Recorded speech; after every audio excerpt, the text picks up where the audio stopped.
पहले जब उनकी सरकार थी उन्होंने कहा था कि देश की संपत्ति पर पहला अधिकार मुसलमानों का है। इसका मतलब ये संपत्ति इकट्ठी करके किसको बांटेंगे? जिनके ज्यादा बच्चे हैं उनको बांटेंगे, घुसपैठियों को बांटेंगे। क्या आपकी मेहनत की कमाई का पैसा घुसपैठियों को दिया जाएगा? ये कांग्रेस का मैनिफेस्टो कह रहा है। उस संपत्ति को बांट देंगे और उनको बांटेंगे जिनको मनमोहन सिंह जी की सरकार ने कहा था कि संपत्ति पर पहला अधिकार मुसलमानों का है। नमस्कार, आपके साथ में हूं आकिल रजा। प्रधानमंत्री नरेंद्र मोदी का एक बयान सोशल मीडिया पर काफी ज्यादा वायरल हो रहा है।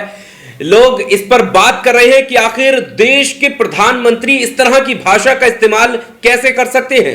क्या देश के प्रधानमंत्री की स्क्रिप्ट कौन लिख रहा है? कौन उनसे इस तरह के झूठ बुलवा रहा है? कौन इस तरह की स्क्रिप्ट तैयार करके प्रधानमंत्री को दे रहा है जिससे प्रधानमंत्री की छवि जो है धूमिल हो रही है? और उनका जो बयान है वो आप लोगों तक पहुंच चुका होगा। बयान पर भी जाएंगे और जिस तरह से प्रधानमंत्री ने तत्कालीन प्रधानमंत्री डॉक्टर मनमोहन सिंह के बयान को कोट करते हुए कहा कि मनमोहन सिंह कहा करते थे कि इस देश की संपत्तियों पर पहला हक जो है वो मुसलमानों का है, उसमें कितनी सच्चाई है ये आप बखूबी जानते हैं, क्योंकि ये ऑलरेडी फैक्ट चेक हो चुका है। इसके कई सारे वीडियो भी सोशल मीडिया पर तैर रहे हैं। लेकिन क्या प्रधानमंत्री को यह नहीं पता होगा? ये सबसे बड़ा सवाल है। लेकिन आखिर इस तरह का बयान देने की प्रधानमंत्री को क्यों जरूरत आन पड़ी है, यह सबसे ज्यादा महत्वपूर्ण सवाल है। इसके साथ ही साथ हम यह भी बताएंगे कि सोशल मीडिया के जो बुद्धिजीवी वर्ग है वो किस तरह से प्रधानमंत्री के इस बयान को देख रहा है।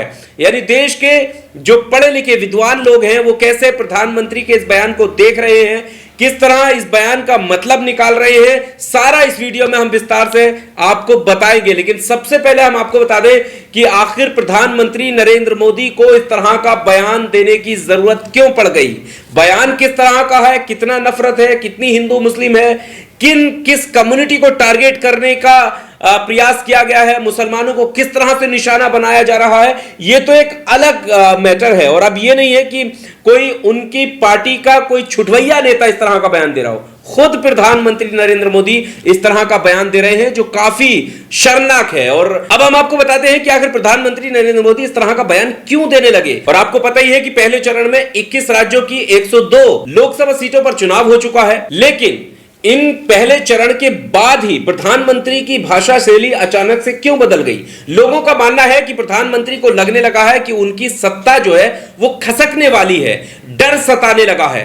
कहीं ना कहीं उन्हें लग रहा है कि इंडिया गठबंधन जो है वो हावी हो रहा है। पहले चरण में ज्यादातर सीटें जो है वो इंडिया गठबंधन के पाले में जाती हुई दिखाई दे रही है। इसीलिए वोटों का ध्रुवीकरण करने के लिए इस तरह का बयान दिया गया है और कोई और यह बयान नहीं दे रहा है। हम फिर से बात कर रहे हैं कि प्रधानमंत्री नरेंद्र मोदी ने यह बयान दिया है। क्या प्रधानमंत्री ये नहीं जानते होंगे कि क्या प्रधानमंत्री को नहीं पता होगा कि उस वक्त डॉक्टर मनमोहन सिंह ने किस तरह का वक्तव्य दिया था? एक फैक्ट चेक की माने तो ललन टॉप के सौरभ द्विवेदी ने यह बात फैक्ट चेक करके निकाली थी, सामने रखी थी कि जो बयान प्रधानमंत्री कोट कर रहे हैं उसमें कितनी सच्चाई है। सबसे पहले हम ये जान लेते हैं कि प्रधानमंत्री क्या कुछ कह रहे थे। प्रधानमंत्री ने कहा कि ये संपत्ति इकट्ठी करके किसको बांटेंगे? जिनके ज्यादा बच्चे हैं उनको बांटेंगे, घुसपैठियों को बांटेंगे। क्या आपकी मेहनत की कमाई का पैसा घुसपैठियों को देना चाहिए? ये सवाल उन्होंने किया। और साथ ही साथ कहा कि कांग्रेस की मैनिफेस्टो की माने तो देश की संपत्तियों पर पहला जो हक है वो मुसलमानों का है, जैसा कि उन्होंने मनमोहन सिंह को कोट किया था। फैक्ट चेक की माने तो सामने निकल कर आता है कि डॉक्टर मनमोहन सिंह ने कहा था कि इस देश की संपत्तियों पर पहला हक माइनॉरिटी का है, SC ST का है, महिलाओं का है। और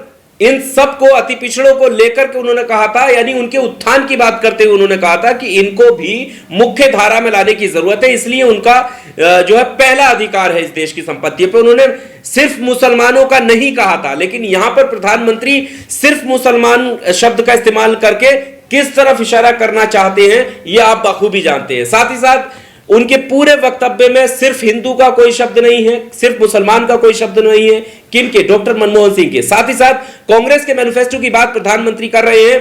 कांग्रेस के पूरे मैनिफेस्टो में आप खंगाल लीजिए इंटरनेट पर जाकर के, कहीं पर भी जब वो हिस्सेदारी की बात कर रहे हैं तो हिंदू से लेकर मुसलमान को दिया जाएगा, या मुसलमान को संपत्ति में हिस्सा दिया जाएगा, या मुसलमानों को संपत्ति बांटी जाएगी, मुसलमान शब्द या हिंदू शब्द उन्होंने भी इस्तेमाल नहीं किया है।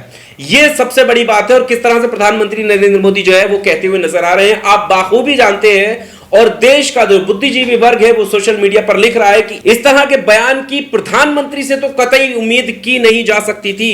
यानी कोई छुटभैया नेता भी अगर इस तरह का बयान देता तो उसके बयान पर हंसा ही जा सकता था। अब खुद प्रधानमंत्री अगर इस तरह का बयान दे रहे हैं, एक कम्युनिटी को निशाना बना रहे हैं, वो बता रहे हैं कि घुसपैठिए कौन है, वो बता रहे हैं कि किनके ज्यादा बच्चे होते हैं, वो बता रहे हैं कि डॉक्टर मनमोहन सिंह ने सिर्फ मुसलमानों का जो है शब्द का इस्तेमाल किया था। यानी खुले तौर पर झूठ बोला जा रहा है और प्रधानमंत्री को बाखूबी यह पता होगा, लेकिन यह किस लिए किया जा रहा है यह आप बाखूबी जानते हैं। अब आप देखिए कि जो यह कहा जा रहा है कि फेक न्यूज ना फैलाई जाए, जो यह कहा जाता है कि फेक प्रोपेगेंडा में ना फंसे लोग, यहां पर फेक प्रोपेगेंडा या फेक न्यूज जनता के बीच में कौन परोस रहा है, यह सबसे बड़ा सवाल है। और देखिए इसी बात को लेकर रणविजय सिंह पत्रकार लिख रहे हैं कि प्रधानमंत्री नरेंद्र मोदी को फिर से किसी ने गलत जानकारी दी है, वरना वो सरेआम झूठ न बोलते। पहला झूठ, कांग्रेस के मैनिफेस्टो में कहीं नहीं लिखा कि लोगों की संपत्ति बांटी जाएगी। और दूसरा झूठ, मनमोहन सिंह ने कभी नहीं कहा कि देश की संपत्ति पर पहला हक मुसलमानों का है। यानी मुसलमान शब्द का इस्तेमाल डॉक्टर मनमोहन सिंह ने नहीं किया था, माइनॉरिटी शब्द का इस्तेमाल किया था, साथ में SC ST महिलाएं इनका इस्तेमाल किया था। लेकिन यहां पर प्रधानमंत्री ने अपने स्वाद अनुसार मुसलमान शब्द उठा लिया। तो ये बात कह रहे हैं। अब इसका असर जो है वो भी हम आपको दिखाएंगे कि किस तरह से जो नफरती चिंटू हैं वो एकदम उभर कर सामने आते हैं। पहले राजीव निगम का एक ट्वीट दिखा देते हैं। वो कह रहे हैं कि देश का प्रधानमंत्री जब खुलेआम झूठ और नफरत के खेल में उतर जाए तो सोचिए उस देश का क्या होगा। अब हम आपके सामने ये देखिए नफरती ट्वीट रखते हैं। दीपक शर्मा लिख रहे हैं कि देश हम हिंदुओं का है, घुसपैठियों का नहीं, स्टैंड विथ मोदी जी। देखिए प्रधानमंत्री नरेंद्र मोदी के इस बयान को किस तरह से लिया जाने लगा है। अब सोचिएगा कि देश का माहौल कौन बांट रहा है, हिंदू मुस्लिम कौन कर रहा है, कौन ये बता रहा है कि हिंदू मुस्लिम के आधार पर जो है आप वोट कीजिएगा, कौन ये बता रहा है कि तुम्हारी संपत्तियों को बांट लिया जाएगा, यानी अपने आप से ही सब कुछ। अब इसी के साथ सूत्रों के हवाले से खबर यह भी है कि प्रधानमंत्री के इस बयान के बाद जो है कांग्रेस के जो राष्ट्रीय अध्यक्ष हैं मल्लिकार्जुन खड़गे, उन्होंने प्रधानमंत्री से मिलने का समय मांगा है और उन्होंने ये दिखाने की बात कही है कि वो अपना मैनिफेस्टो लेके जाएंगे और प्रधानमंत्री को समझाएंगे कि वो दिखाएंगे कि इसमें देखिए हमने कहीं पर भी हिंदू शब्द का इस्तेमाल या मुसलमान शब्द का इस्तेमाल कहीं पर नहीं किया है, जिस तरह से आप अपनी भाषण में कह रहे हैं, यानी गलत जानकारी लोगों तक पहुंचा रहे हैं एक प्रधानमंत्री रहते हुए। और ये बात जो है कहीं ना कहीं बताने की कोशिश मल्लिकार्जुन खड़गे करेंगे, ये सूत्रों के हवाले से खबर आ रही है। तो ये बड़ा मुद्दा बनता हुआ जा रहा है। लेकिन इससे ज्यादा शर्मनाक बात यह है कि देश का गोदी मीडिया अभी भी आंखों पे अंधभक्ति का चश्मा लगा करके सपोर्ट करने में लगा हुआ है। किस तरह का सपोर्ट? वो ये कह रहा है, मैं यहां पर नाम ले लेता हूं, यहां पर चित्रा त्रिपाठी एक गोदी एंकर है, वो ये कह रही है कि गलत थोड़ी है कि तत्कालीन प्रधानमंत्री डॉक्टर मनमोहन सिंह ने कहा था कि माइनॉरिटी को का इस देश की संपत्ति पर पहला हक है। चलिए ठीक है, मान लेते हैं कि उन्होंने माइनॉरिटी कहा था। चित्रा ने साथ में यह भी कहा कि तो यहां पर प्रधानमंत्री कहां गलत हो गए, प्रधानमंत्री भी तो यही कह रहे हैं, मोदी जी भी तो यही कह रहे हैं कि डॉक्टर मनमोहन सिंह जी ने कहा था कि इस देश की संपत्ति पर पहला हक जो है वो मुसलमानों का है, तो फिर वो गलत कहां हुए?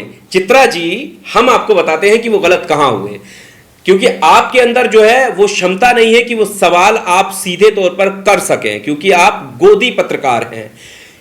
माइनॉरिटी शब्द का इस्तेमाल करना क्या सिर्फ मुसलमान है? पहला सवाल नहीं, क्योंकि माइनॉरिटीज में और भी कम्युनिटी आती हैं, जिसमें सिख हैं, जिसमें ईसाई हैं, जिसमें लिंग के आधार पर माइनॉरिटी हैं, जिसमें जैसे सेक्स के आधार पर माइनॉरिटी होते हैं, तमाम तरह के माइनॉरिटीज होते हैं, लेकिन सिर्फ मुसलमानों का शब्द। दूसरी चीज, अगर माइनॉरिटीज के डेवलपमेंट की बात, एम्पावरमेंट की बात अगर कोई सरकार करती है, यहां तक कि अगर प्रधानमंत्री नरेंद्र मोदी या भाजपा सरकार भी माइनॉरिटी के डेवलपमेंट की बात करती है, तो इसमें गलत क्या है?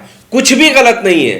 गलत यह है कि माइनॉरिटी के साथ साथ अगर मुसलमानों का जिक्र प्रधानमंत्री मोदी कर रहे हैं, तो फिर ये घुसपैठिए कौन है? फिर ये वो लोग कौन हैं जिनके ज्यादा बच्चे हैं? क्या ज्यादा बच्चे करना कोई अपराध है? क्या कानूनी कोई सीमा है? नहीं है। इसका मतलब क्या है कि सिर्फ मुद्दे को भटकाना और नफरत फैलाना। अगर इस देश में घुसपैठियों को इस देश की संपत्ति बांटी जा रही है, तो देश के गृह मंत्री क्या कर रहे हैं? और अभी भी अगर हमारे देश में घुसपैठिए हैं, तो फिर गृह मंत्री क्या कर रहे हैं? ये तमाम सवाल उन्हीं की सरकार पर खड़े होते हैं। और यहां पर चित्रा त्रिपाठी को समझ में नहीं आएगा कि मुसलमानों का जिक्र अगर वो कर रहे हैं तो बाकी लोगों का, सिख कम्युनिटी का जिक्र क्यों नहीं किया, ईसाई कम्युनिटी का जिक्र क्यों नहीं किया, वो भी माइनॉरिटी में आते हैं, एससी एसटी का जिक्र क्यों नहीं किया जैसा कि डॉक्टर मनमोहन सिंह ने किया था, महिलाओं का जिक्र क्यों नहीं किया प्रधानमंत्री ने। ये साफ पता है कि ये गोदी एंकर फिर से एक लेप लगाने की कोशिश कर रहे हैं कि किस तरह से इस पूरे बयान पर पर्दा डाला जा सके और सच्चाई जनता के बीच में ना जाए। लेकिन देखिए, देश में सोशल मीडिया पर दोनों वीडियो सार्वजनिक है और मुझे लगता है कि आप लोगों तक भी वो दोनों वीडियो पहुंचे होंगे। एक वीडियो प्रधानमंत्री नरेंद्र मोदी का, जिन्होंने ये आरोप लगाए, जिन्होंने ये कहा कि डॉक्टर मनमोहन सिंह ने ये कहा था और उसके बाद जो है आपकी महिलाओं के मंगलसूत्र को तक नहीं बचेंगे और उन्हें बांट दिया जाएगा। और दूसरा वीडियो लल्लन टॉप का है, जो कि फैक्ट चेक करते हुए सौरभ द्विवेदी बताते हैं कि डॉक्टर मनमोहन सिंह ने कहीं नहीं कहा कि इस देश की संपत्ति पर पहला हक सिर्फ मुसलमानों का है। सब कुछ सामने है, अब आप समझ सकते हैं कि ये नफरत कौन फैला रहा है। इस नफरत को जवाब देना हमारा और आपका काम है। हम नफरत के खिलाफ आवाज उठाते रहेंगे। आपस में भाईचारा और मोहब्बत बनाए रखिएगा, अपना और अपनों का ख्याल रखिएगा। बहुत शुक्रिया।